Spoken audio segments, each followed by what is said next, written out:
Hey, it's Huck, and I'm excited. I'm excited because it's almost Christmas, and among other things, that means that some of the best movies of the year are coming out. Now, Huck doesn't have a whole lot of discretionary income lying around. Well, none. Huck has no discretionary income, which is why Huck went to see all of just 2 movies all of last year. And you guessed it, both are right around this time of year. Those movies were The Hobbit and Unexpected Journey. Clone and I even did a review of that one. Here it is if you didn't watch that one. And amazingly, I got to see the other movie I most wanted to see last year, Les Miserables. Now, I say amazingly because, well, not a lot of my friends are fond of musicals like old Huck here. In fact, none. None of my friends like musicals. Which brings me to this year's highly anticipated movies I can't wait to see. First, of course, my friend Dustin and I will be going this weekend, I hope, to see The Hobbit, The Desolation of Smaug, and I hear it's even better than the first movie in the trilogy. But how could it not be? What with a dragon the size of an aircraft carrier, and no less than the elf Legolas making an appearance.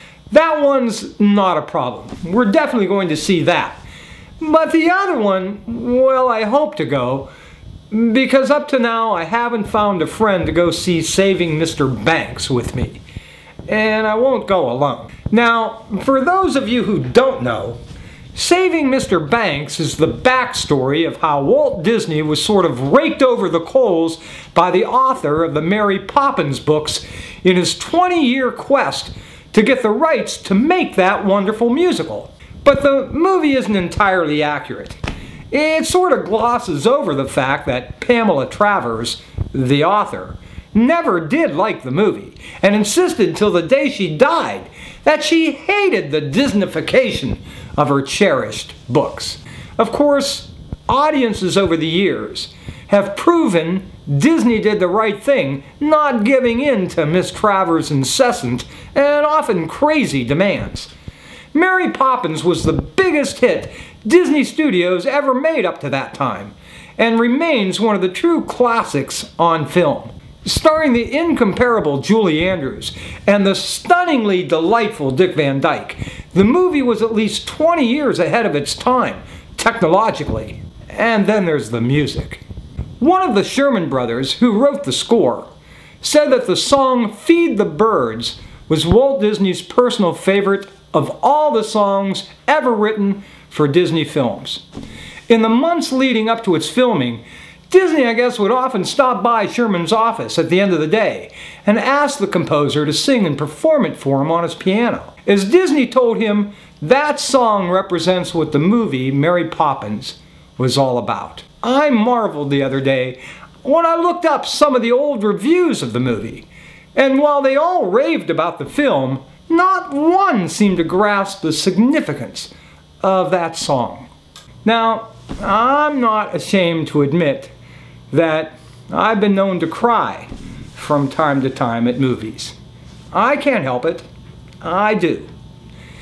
I got so tired of trying to disguise my wiping the tears away that these past few years I just say the hell with it.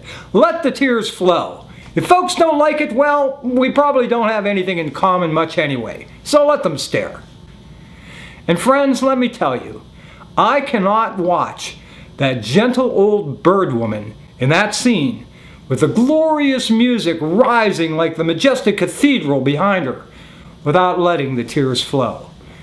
And when you watch the film, you know Mary Poppins is not singing about feeding the birds because she loves animals. It's that old, frail, gray-haired woman selling the bags for just tuppence that the song is about. The poor old feeble woman in desperate need of charity, overshadowed and ignored by the specter of the greed-infested financial institution where Mr. Banks worked, was the perfect metaphor for the movie. The Bird Woman was the last role for Academy Award-winning actress Jane Darwell, who Walt Disney was adamant should play that small but pivotal role.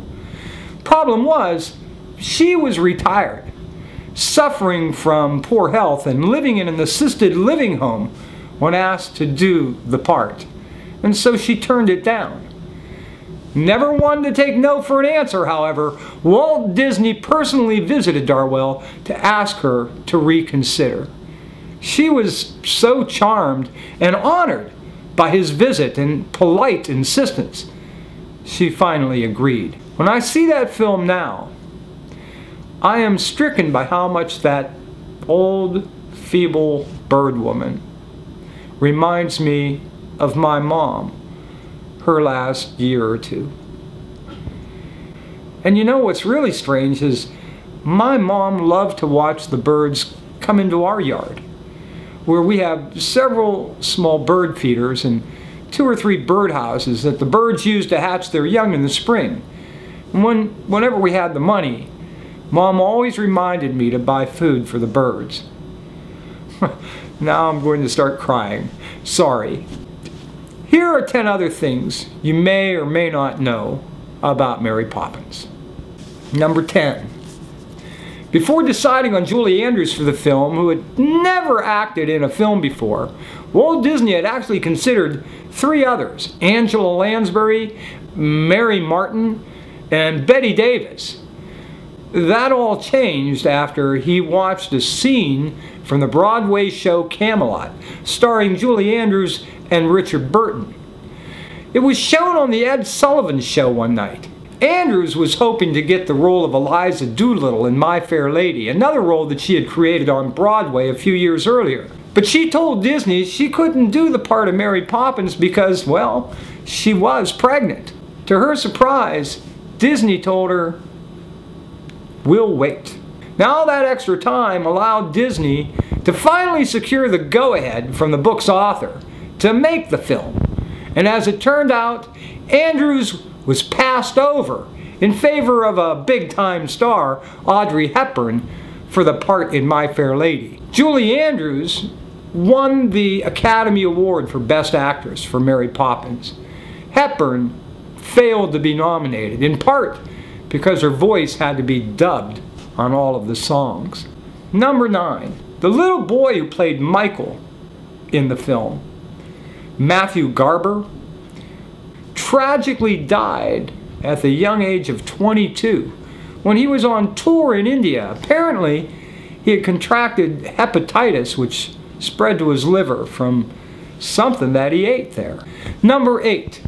Dick Van Dyke, who played Bert in the film, never had a dance lesson before Mary Poppins. In 1956, he turned down the role of host of The Price is Right. And in 1961, it was Johnny Carson who he beat out for the role of Rob Petrie in what would later become known as that all-time classic, The Dick Van Dyke Show, with co-star Mary Tyler Moore. Number 7. Julie Andrews was a child prodigy whose vaudeville performing parents discovered by the age of 8 that she had a 4-octave range and perfect pitch. In The Sound of Music, filmed just a year after Mary Poppins, Julie Andrews became the only singer on film to cover a 5-octave range in a single song while performing Do Re Mi. Number 6. The Rooftop Step in Time song was originally written and choreographed as a 9-minute number, which is pretty long even for a movie musical. But the director feared that it might be too long, so he was working on cutting 2 minutes of it. But that's when Walt Disney walked in and happened to catch it being performed in rehearsal on set. Well, he was so excited by what he saw, he added more dangerous elements, including the sequences where Dick Van Dyke is swung out over the edge of the roof and where the men hold to the rooftop upside down by their toes. In the end, rather than to cut it to 7 minutes, that final version ended up being 14 minutes long. Number 5. Dick Van Dyke was so anxious in also playing the role of the old Mr. Dawes, the bank president, that Walt Disney finally granted him the role with two conditions: that he passed a screen test for it, along with making a donation to Cal Arts. Number 4. After the movie became a smash hit, Disney wanted to make a sequel, but he was turned down by P.L. Travers, the author of the books. Number 3. In accepting the Golden Globe Award for Best Actress for Mary Poppins, Julie Andrews thanked not Walt Disney, but Jack Warner, the studio head who turned her down for the lead role in My Fair Lady, freeing her to do Mary Poppins. Number 2. The relationship between Disney and author Travers had become so fractured by the date of the premiere, Disney never invited her to it. She had to ask. She reportedly cried throughout the film, saying she hated it. And finally, the number 1 thing you probably didn't know about Mary Poppins. At the age of 12, while appearing in a stage show with her parents called The Starlight Roof, Julie Andrews was given a screen test, but was deemed by the London-based studio as unfilmable. All in all, this has been a glorious month for Huck. First, NBC broadcast a live production of another one of my favorite musicals, Sound of Music. And while I tend to agree with most critics that Carrie Underwood fell well short on the acting level one would hope for, though her singing was brilliant, nevertheless, I gotta give props to the network and exceptionally high marks for daring to do something not done in the last 50 years. Broadcast a live musical production. I can only hope it is the first of many to come. I credit my love of musicals to watching some of those live broadcasts so many years ago. Peter Pan with Mary Martin in 1960. Cinderella with Leslie Ann Warren a few years later. Imagine if kids today could grow up watching live television versions of Les Miserables, My Fair Lady, South Pacific, Little Shop of Horrors, Cats, or Phantom of the Opera. Maybe when they get older, they wouldn't have as much trouble finding a friend to go see a movie about musicals. Anyway, I'm Huck. I'll see you again next week. Thanks for watching.